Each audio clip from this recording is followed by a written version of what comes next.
Allahumma sholli ala sayyidina Muhammad wa akhiril zalimin bil zalimin. Allahumma sholli ala sayyidina Muhammad wa akhiril zalimin bil zalimin wa akhrijna min bainihim salimin ya Allah wa ala alihi wa sahbihi ajma'in.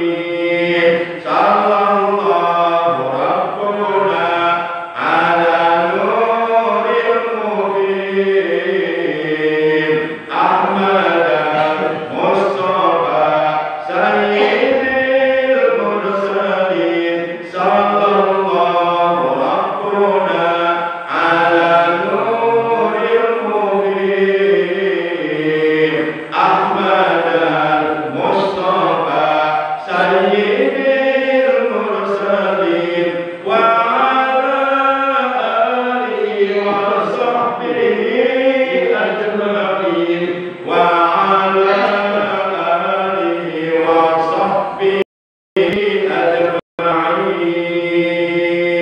Allahumma sholli ala sayyidina Muhammad wa akhiril zalimin bil zalimin.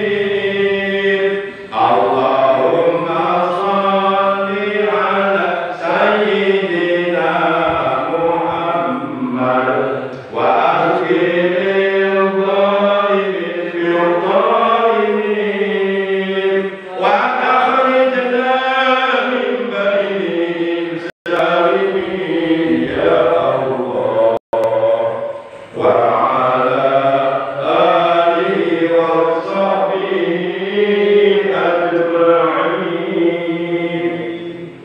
Allahumma shalli wa sallim wa barik alaihi wa alihi wa sahbihi. Ma'asyiral muslimin, segenap jamaah Majlisul Ilmi rahimahullah wa hadakumullah. Diriwayatkan dalam sebuah hadis dari sahabat Nabi yang bernama Mu'adz bin Jabal radhiyallahu anhu bahwa Rasulullah sallallahu alaihi wasallam beliau telah bersabda, yus'aluna min quburihim wujuhuhum kal qamari lailatal badri bayamuruna ala sirati kal barqil qamari. Nanti di hari kiamat ada sekelompok umat manusia yuhsaruna min kuburihim, mereka akan dibangkitkan oleh Allah dari kuburannya dan dikumpulkan di padang mahsyar. Wujuhuhum kal qamari lailatal badri, wajah mereka bercahaya terang benderang laksana cahaya bulan di malam purnama. Wa yamurruna, dan mereka nanti akan melintas, akan meniti ala sirati, di atas sirat, yakni sirat itu jembatan yang ada di alam akhirat, jembatan gawat darurat yang berada di alam akhirat, di mana jembatan itu menuju ke sorga, dan di bawah jembatan itu api neraka menyala-nyala berkobar-kobar. Jadi kalau kita jatuhnya ya ke neraka. Mereka akan melintas, akan meniti di atas syurah kalbarkil khawti, khotib, bagaikan kilat yang menyambar. Kilat yang menyambar, berarti sangat amat cepat mereka melintas di atas sirat, langsung nyampe surga. Nah, mudah-mudahan kita yang istiqomah hadir, duduk, berkumpul di majelis ilmu setiap malam Selasa, semoga nanti manakala kita dikumpulkan oleh Allah di padang mahsyar, kemudian manakala kita nanti melintas di atas sirat, semoga kita semuanya oleh Allah diselamatkan. Jangan sampai kedua telapak kaki kita tergelincir atau terpleset yang akhirnya jatuh ke dalam kobaran api neraka. Ada beberapa macam amalan yang diterangkan oleh Rasulullah SAW yang fadilahnya amalan tersebut dapat menyebabkan kita nanti manakala kita dibangkitkan dari kuburan kita, dikumpulkan di padang mahsyar, wajah kita akan bercahaya terang benderang laksana cahaya bulan di malam purnama, dan kita akan melintas di atas sirat bagaikan kilat yang menyambar. Berdasarkan sumber dari beberapa keterangan hadis, di antaranya adalah sebagaimana dijelaskan oleh Rasulullah SAW, mereka yang akan dibangkitkan dari kuburannya dan dikumpulkan di padang mahsyar, wujuhum kal qamari lailatal badri, wajahnya bercahaya terang benderang laksana cahaya bulan di malam purnama, dan mereka yang muruna ala sirati kal barqil khatib, akan lintas, akan meniti di atas sirat bagaikan kilat yang menyambar. Kata Nabi, mereka adalah alladzina yu'minuna wa ya'maluna sholihat wal hasanati wa yajtanibuna al-ma'asi wa yuhafizuna ala shalawatil khamsi wa matu ala taubah. Nah, ini kata Nabi. Jadi kalau kita ingin masuk ke dalam kelompok ini, yakni kelompok yang di hari kiamat dibangkitkan dari kuburannya dan dikumpulkan di padang mahsyar dalam keadaan wajahnya terang benderang bercahaya laksana cahaya bulan di malam purnama, dan oleh Allah akan diselamatkan ketika melintas di atas sirat sampai ke dalam surga, maka kita harus masuk dalam keterangan ini. Siapa mereka? Alladzina, mereka itu adalah orang-orang yang yu'minuna, beriman, wa ya'maluna sholihati, dan mereka selalu mengerjakan amal-amal yang sholih, amal-amal yang baik, wal hasanati, dan mengerjakan berbagai macam kebaikan, wa yajtanibuna, dan mereka selalu menjauhi al-ma'asiyah, akan perbuatan-perbuatan maksiat, perbuatan-perbuatan dosa, perbuatan-perbuatan yang dilarang oleh Allah dan Rasulnya, wa yuhafizuna, dan mereka senantiasa menjaga, memelihara ala shalawatil khamsi, terhadap kewajiban sholat fardu 5 waktu benar-benar dijaga, wa matu ala taubah, dan mereka meninggal dunia dalam keadaan sudah bertaubat. Orang-orang yang seperti ini, kata Nabi, kelak di hari kiamat nanti mereka akan dibangkitkan oleh Allah dari kuburannya dan dikumpulkan oleh Allah di padang mahsyar, wujuhuhum kal qamari lailatal badri, wajah mereka akan bercahaya terang benderang laksana cahaya bulan di malam purnama, wa yamuruna, dan mereka akan melintas ala sirati, di atas sirat, di atas jembatan menuju ke surga, kalbarqil khatib, bagaikan kilat yang menyambar. Mari kita bahas yang pertama, alladzina yu'minuna, yaitu mereka yang beriman. Apa itu iman? Diterangkan dalam sebuah hadis, al-iman iqrarun bil lisan wa tasdiqun bil qalbi wa amalun bil arkan.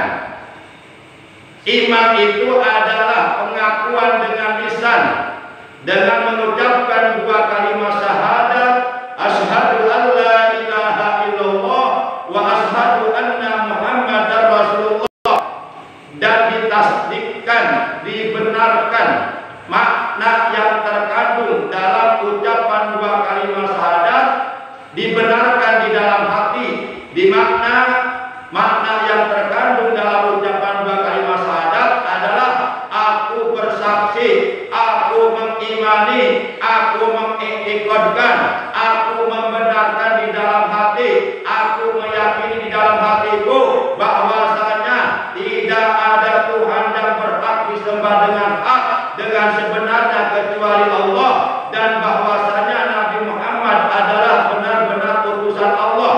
Makna yang terkandung dalam ucapan dua kalimat syahadat tersebut kita benarkan di dalam hati kita, kemudian wa amalun bil arkan. Setelah kita mengakui terhadap kebenaran ucapan dua kalimat syahadat dan membenarkan di dalam hati terhadap makna yang terkandung di dalamnya, lalu kemudian wa amalun bil arkan, diamalkan dengan seluruh anggota badan, dimanifestasikan, dibuktikan, dinyatakan, diaplikasikan, direalisasikan, diimplementasikan. Makna yang terkandung dalam ucapan dua kalimat syahadat dibuktikan dengan seluruh anggota badan, yaitu dengan cara bertakwa kepada Allah Subhanahu wa taala, menjalankan segala perintah-perintah Allah, menjauhi segala larangan-larangan Allah, patuh tunduk terhadap perintah Allah dan Rasulnya. Itulah orang-orang yang beriman yang sesungguhnya.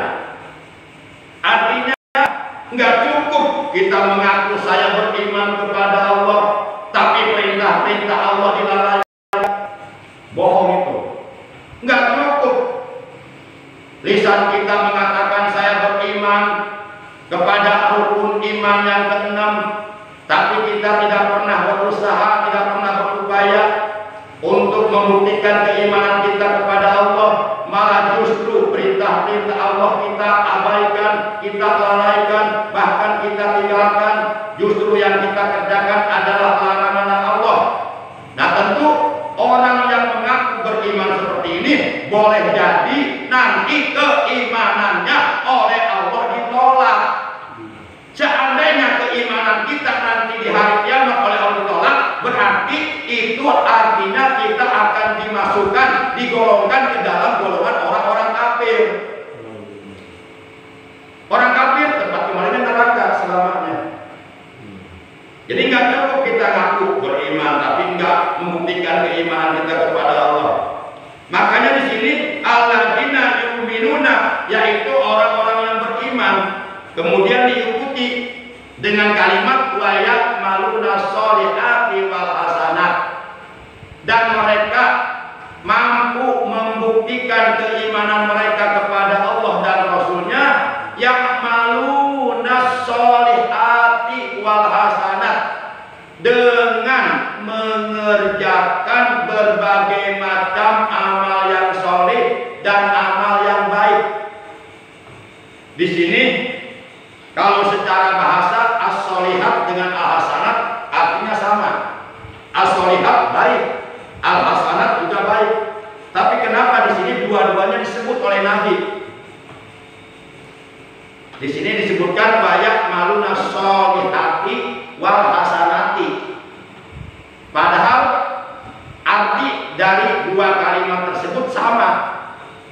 Artinya yaitu baik. As-solihat kebaikan-kebaikan, al-hasanat juga kebaikan-kebaikan.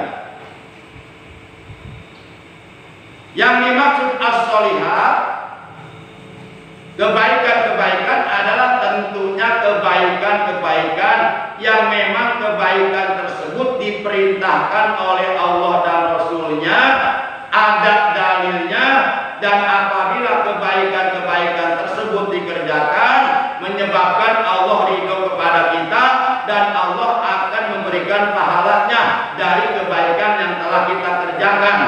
Sebagaimana firman Allah dalam Al-Quran, wa ma tuqaddimu li anfusikum min khairin tajidu indallah huwa khairan wa a'dhama ajra. Dan kebaikan apa saja yang kamu perbuat untuk dirimu sendiri, niscaya kamu akan memperoleh balasannya di sisi Allah dengan balasan yang jauh lebih baik dan lebih besar. Al-hasanat juga artinya kebaikan. Tapi al-hasanat ini kebaikannya tidak mutlak. Boleh jadi baik menurut manusia, tapi tidak baik menurut Allah. Jadi al-hasanat ini lebih identik dengan kebaikan yang bersifat duniawi. Tapi kalau al-as-solihat itu kebaikan mutlak. Ada perintah Allahnya, ada perintah Rasulullahnya, ada Qur'annya, ada hadisnya. Bahkan Allah menjanjikan bagi yang melakukan kebaikan itu Allah akan memberikan pahala. Itu mutlak, kebaikan yang benar-benar kebaikan sesuai dengan ridho Allah. Itu disebut as-solihat. Tapi al-hasanat belum mutlak.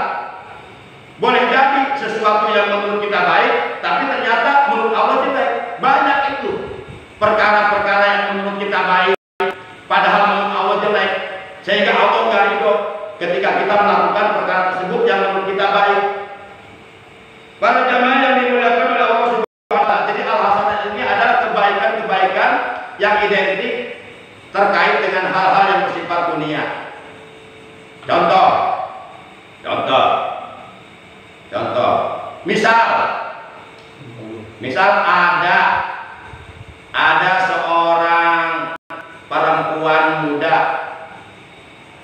masih single, belum bersuami, cantik lagi. Dia jalan pura-pura jatuh di depan kita. Nah, kemudian sama kita ditolong tuh, dipegang tangannya, bahkan dipegang pinggangnya, bahkan dipegang pantatnya.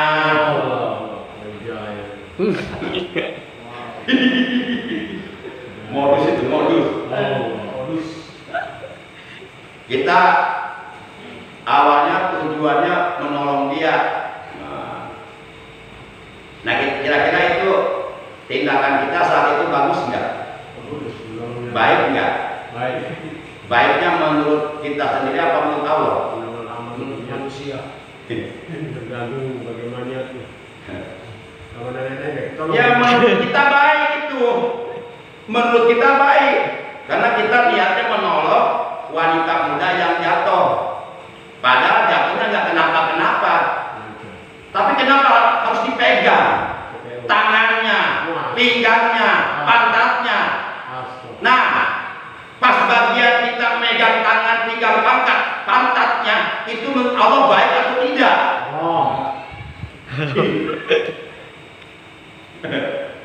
Para jamaah yang dimuliakan oleh Allah Subhanahu wa Ta'ala. Jadi orang-orang yang beriman yang mampu membuktikan keimanannya kepada Allah dan Rasulnya, orang-orang yang beriman yang mampu menyempurnakan keimanannya kepada Allah dan Rasulnya dengan ya'maluna sholihati wal hasanat, dengan mengerjakan berbagai macam amal soleh dan amal kebaikan yang sesuai dengan ridho Allah, yang sesuai dengan perintah Allah dan Rasulnya, maka kelak mereka di hari kiamat akan dibangkitkan oleh Allah dari kuburannya dan dikumpulkan oleh Allah di padang mahsyar dalam keadaan wujuhuhum kal qamari lailatal badri yamuruna ala sirati kal barqil khatib, dalam keadaan wajahnya bercahaya terang benderang laksana cahaya bulan di malam purnama,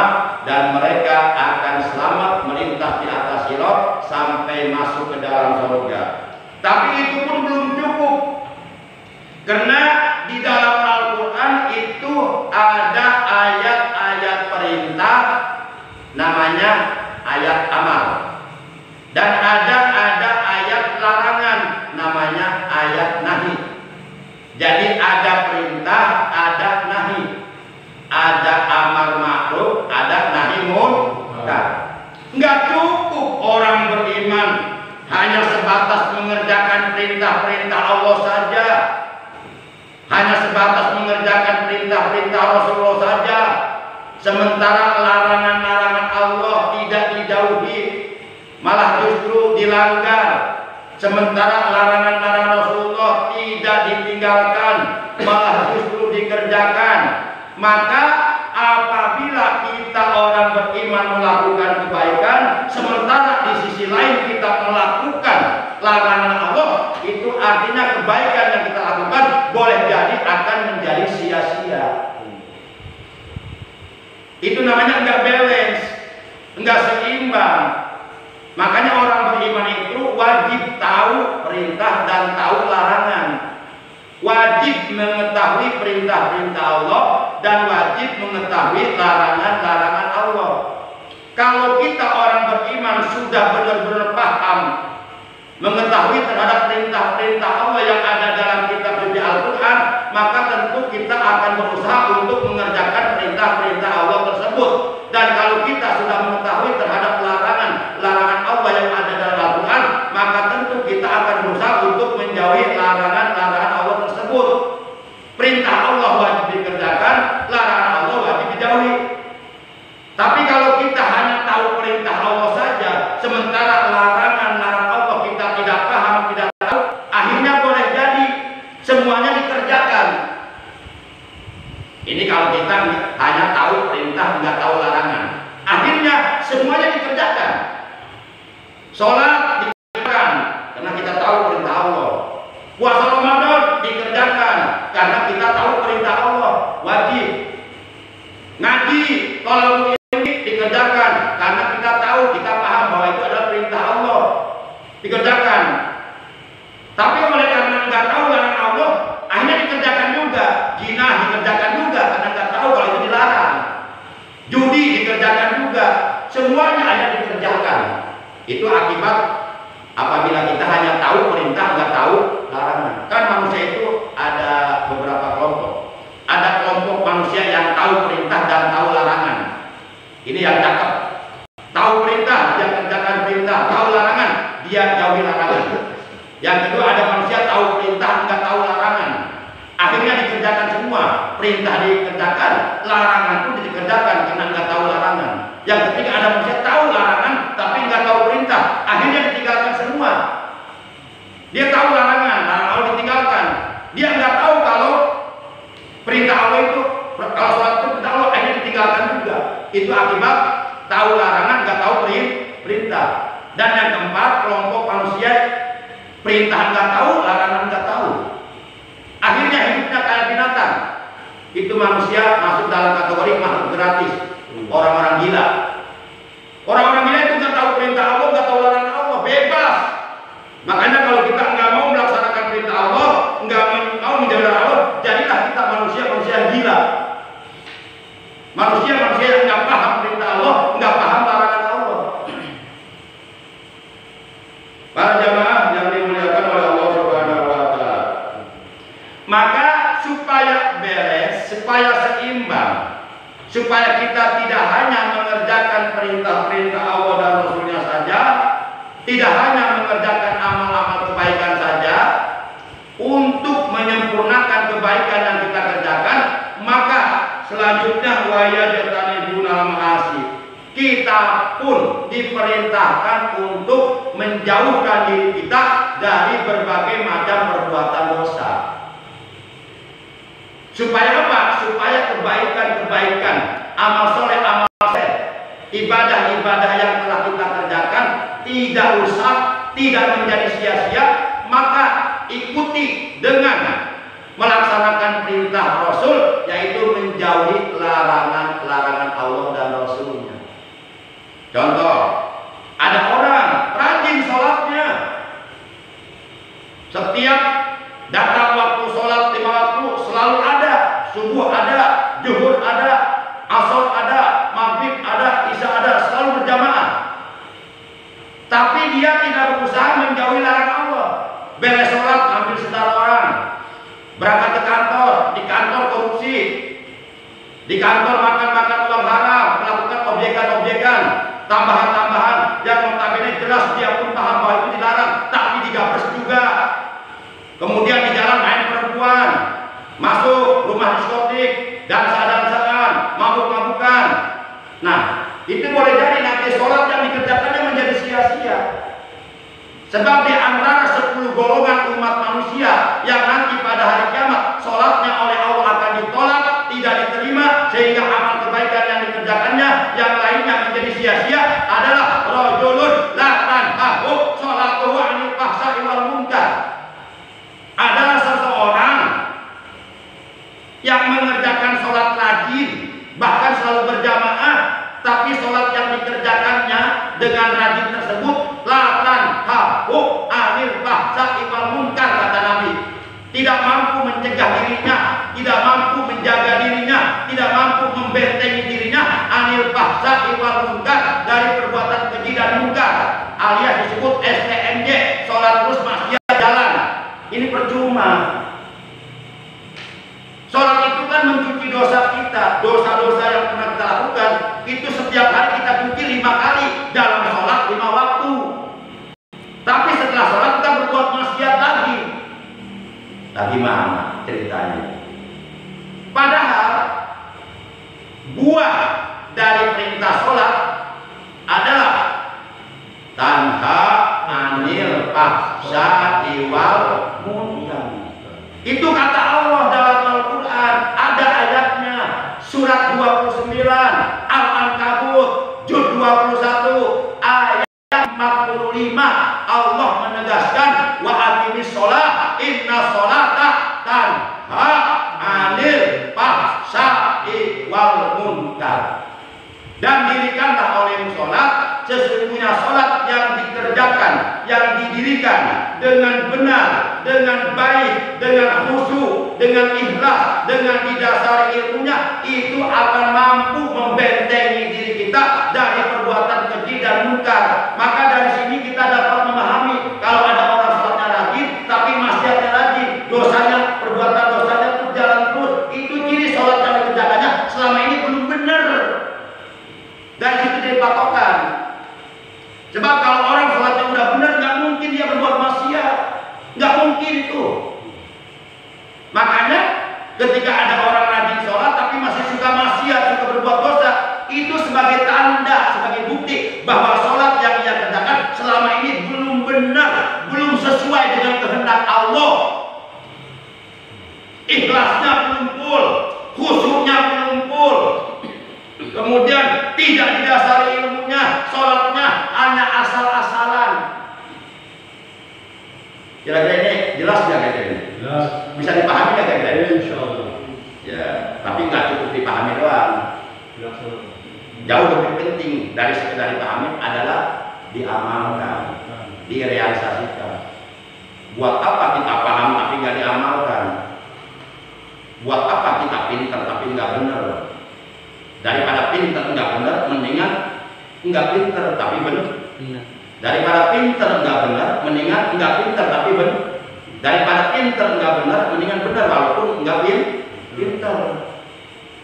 Makanya kalau kita disuruh milih, kamu pengen jadi orang pintar tapi nggak benar, apa pengen jadi orang benar walaupun nggak pintar? Kalau saya milih pengen jadi orang benar walaupun nggak pintar. Bapak-bapak pengen mana? Benar. Silakan pilih bapak-bapak. Nomor 1, pintar tapi nggak benar. Nomor 2, benar walaupun nggak pintar. Bagaimana? Ya kalau bisa ya pintar ya benar. Benar ya benar ya pintar. Nah itu yang bagus. Tapi andaikan kita disuruh milih, ya lebih baik kita menjadi orang benar walaupun nggak pintar daripada orang pintar nggak benar. Karena kan banyak orang pintar tapi nggak benar, ngomongnya kayak orang bodoh. Pintar tapi benar. Iya, namanya pintar keblinger itu namanya.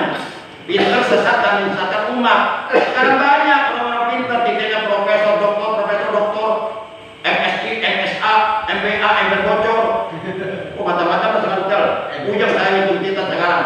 Dulu mah saya masih kecil titel cuma 3, dokter Andes, SH, insinyur sama BA udah. Sekarang udah macam-macam titel. Dulu STL ya. Kebanyakan titel ya. Buat apa banyak titel tapi nggak benar? Umat Islam itu nggak butuh titel, tapi butuh orang-orang benar, orang-orang jujur, orang-orang yang menjadi suri teladan. Rasulullah nggak profesor, Rasulullah nggak dokter, tapi ilmunya mengalahkan profesor. Rasulullah jujur benar, makanya beliau jadi uswatun hasanah, jadi suri tauladan bagi seluruh umat manusia seantero dunia. Sampai-sampai para ilmuwan barat mengatakan he is the best in the world. Rasul itu manusia besar di alam dunia. Sampai-sampai dipuji oleh Allah dalam Al-Quran, innaka la'ala khuluqin adzim. Sampai-sampai Allah menjadikan beliau sebagai uswatun hasanah, sebagaimana firman Allah dalam Al-Quran surat 33 Al-Ahzab juz 22 ayat 21. Allah menerangkan, laqad kana lakum fi rasulillahi uswatun hasanah. Sungguh telah ada bagimu pada diri Rasulullah uswatun hasanah, suri tauladan yang baik untuk dicontoh oleh kita. Jadi kita nggak perlu pintar. Silahkan pintar asal benar. Daripada pintar nggak benar, mendingan nggak pintar tapi benar. Sebab kalau orang pintar nggak benar itu biasanya suka ngeyel. Makanya orang pintar nggak benar kalau nasihatin ngeyel, berarti dia torikonya toriko ngeyeliah. Jadi bukan toriko qadiriyah naqsabandiyah, dia torikonya toriko ngeyeliah. Itu orang pintar yang nggak benar dikasih nasihat sama para ulama dia ngeyel, berarti dia torikonya toriko ngeyeliah. Toriko ngeyeliah ditolak oleh Allah. Demikian oleh karena sudah masuk waktu isya, kurang lebihnya mohon maaf. Nah, kesimpulannya, jadi orang-orang yang beriman dan selalu beramal soleh, mengerjakan berbagai macam kebaikan, dan mereka selalu berusaha menjauhi perbuatan-perbuatan maksiat, dan mereka selalu menjaga atau memelihara sholat fardu 5 waktu untuk tidak dilalaikan. Kemudian mereka meninggal dunia dalam keadaan husnul khotimah, dalam keadaan bertaubat, taubat kepada Allah. Kata Nabi, fajazaohumul jannah wal maghfiratu wa rahmatullahi wa barakatuh. Maka balasan bagi orang yang beriman seperti itu tidak lain tidak bukan adalah surga dan ampunan Allah dan rahmat Allah dan ridha Allah. Jadi orang-orang yang beriman yang seperti tadi yang saya terangkan, mereka nanti di akhirat akan meraih surganya Allah, akan meraih ampunan Allah, akan meraih rahmat Allah, akan meraih keridhaan Allah. Mereka oleh Allah akan dibahagiakan di dalam surga untuk selama-lamanya. Radhiyallahu anhum wa radu an. Allah ridho kepada mereka dan mereka pun senang bertemu Allah di dalam surga. Itulah kemenangan yang sesungguhnya. Dunia akan kita tinggalkan. Yuk kita berjuang untuk meraih kemenangan yang sesungguhnya, yaitu kemenangan di alam akhirat, menjadi ahli surganya Allah dengan bertakwa kepada Allah. Demikian, mari kita tutup taklim kita pada malam ini dengan mengucapkan